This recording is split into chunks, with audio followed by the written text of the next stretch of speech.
जब सुने के होई भोजपुरी गाना बस बजे के चाही गाना।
हम ना खाए।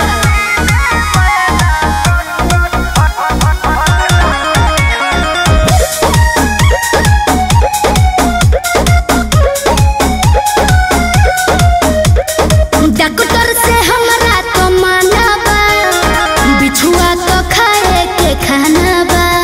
अरे इहो बिछुए ह, खा जा। बुझाइए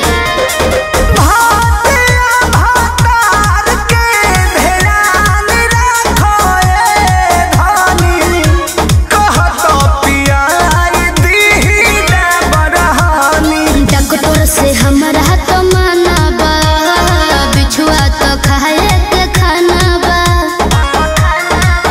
नहीं साइड इफेक्ट ना पैदा करी।